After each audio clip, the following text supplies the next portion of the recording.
people who can't live without these data devices were disappointed today.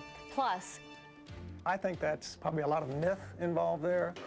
A mysterious drink banned for more than a century is back and gaining popularity in Utah.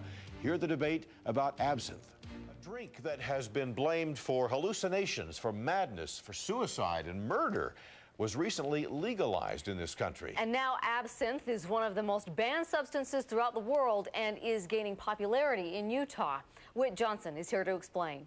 Deanie, the ritual that surrounds absinthe and its vivid green color has captivated and almost hypnotized some of the world's most creative minds.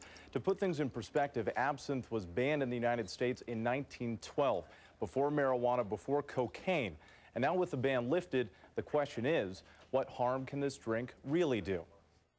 And I would taste my first glass of absinthe. From the silver screen, I am the Green Fairy, to the earliest of silent films, as compiled here by the virtual Absinthe Museum, the drink has long been purported to have psychoactive effects. Its popularity was at its peak in France in the late 19th century and became an obsession among famous artists and writers.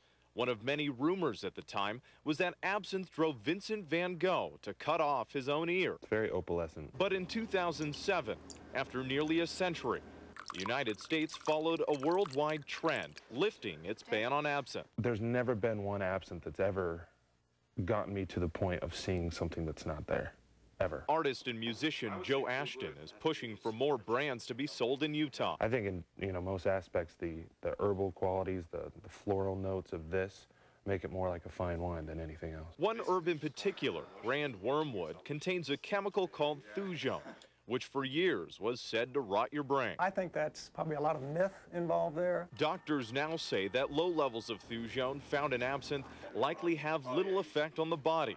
That belief has led to the drink's legalization. You could not drink enough to get enough thujone to cause a seizure, because you would be so drunk you wouldn't be able to drink anymore. But the fear among local advocates for alcohol policy is that people who drink absinthe may search for an experience beyond intoxication. The preparation of absinthe and the whole ritual that's associated with it is where I have my greatest concern. Currently, Absinthe is the only brand sold in Utah, but it contains a refined species of wormwood, one without thujone. It's not necessarily an absinthe by any means, but it's definitely a close ringer.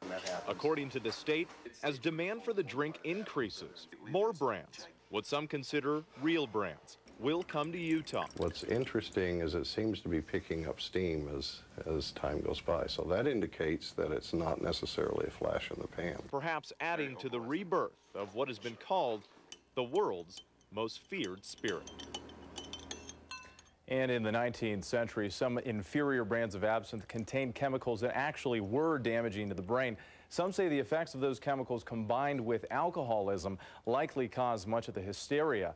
Absinthe usually ranges from 55 to 72% alcohol, significantly stronger than your average drink. Back to you. Pretty stiff drink. Wow. Whit Johnson, thank you.